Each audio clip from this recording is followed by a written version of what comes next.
सोचिए, एक रात जब लोग सो रहे हों, अचानक आसमान से लड़ाकू जहाज गुजरे, जमीन कांपने लगे, धमाकों की आवाज से शहर जाग जाए और कुछ ही घंटों बाद दुनिया को पता चले कि एक देश के राष्ट्रपति को पकड़कर बाहर ले जाया जा चुका है। ये किसी फिल्म की कहानी नहीं है, ये 3 जनवरी 2026 की सच्ची घटना है, जब अमेरिका ने वेनेजुएला पर सीधा हमला किया और राष्ट्रपति निकोलस मादुरो को पकड़ लेने का दावा किया। लेकिन यह हमला एक दिन में नहीं हुआ, इसके पीछे सालों का गुस्सा, साजिश, तेल की राजनीति और सत्ता की जंग छुपी है। कहानी शुरू होती है करीब 25 साल पहले, जब वेनेजुएला में समाजवादी सरकार आई और अमेरिका से टकराव शुरू हुआ। 2013 में ह्यूगो चावेज की मौत के बाद निकोलस मादुरो सत्ता में आए और तभी से वॉशिंगटन और कराकस आमने सामने खड़े हो गए। अमेरिका मादुरो पर आरोप लगाता रहा कि वो चुनावों में धांधली करते हैं, विरोधियों को दबाते हैं और देश को एक नार्को स्टेट यानी ड्रग माफिया से जुड़ा राष्ट्र बना चुके हैं। जबकि मादुरो अमेरिका पर साम्राज्यवाद और तख्तापलट की साजिश का आरोप लगाते रहे। असली जड़ थी तेल। वेनेजुएला के पास दुनिया का सबसे बड़ा तेल भंडार है, खासकर ओरिनोको बेल्ट का भारी कच्चा तेल, जो अमेरिकी रिफाइनरियों के लिए बेहद अहम है। 2025 में भी सख्त प्रतिबंधों के बावजूद वेनेजुएला रोज करीब 9 लाख बैरल तेल एक्सपोर्ट कर रहा था।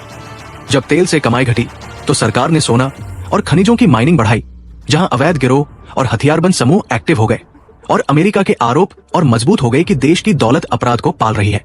फिर आया बड़ा मोड़ मार्च 2020 में, जब अमेरिकी अदालतों ने मादुरो पर नार्को टेररिज्म का केस दर्ज किया और उन्हें ड्रग कार्टेल का सरगना बताया। यहीं से अमेरिका ने मादुरो को राष्ट्रपति नहीं, अपराधी की तरह ट्रीट करना शुरू किया। हालात और बिगड़े 2024 के विवादित चुनाव के बाद, जिसे अमेरिका ने मानने से इनकार कर दिया। जनवरी 2025 में मादुरो की शपथ लेते ही अमेरिका ने साफ कह दिया कि वो उन्हें वैध नेता नहीं मानता। ट्रंप के दूसरे कार्यकाल में दबाव चरम पर पहुंच गया, तेल पर और सख्त प्रतिबंध, मादुरो की गिरफ्तारी पर $50 मिलियन का इनाम और वेनेजुएला से जुड़े ड्रग गैंग्स को आतंकी संगठन घोषित कर दिया गया। सितंबर 2025 से अमेरिकी सेना ने समंदर में ड्रग तस्करी के नाम पर नावों पर हमले शुरू किए। दर्जनों जहाज तबाह हुए, सैकड़ों लोग मारे गए।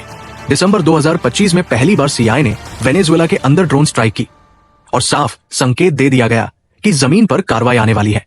फिर आधी रात के बाद 3 जनवरी 2026 को कराकस में धमाके हुए, मिलिट्री बेस तबाह हुए, बिजली गुल हो गई, लोग सड़कों पर डर के मारे खड़े रह गए।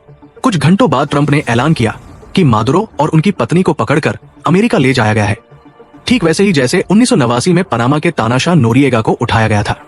वेनेजुएला में सत्ता का खालीपन पैदा हो गया। सरकार ने इसे साम्राज्यवादी हमला कहा।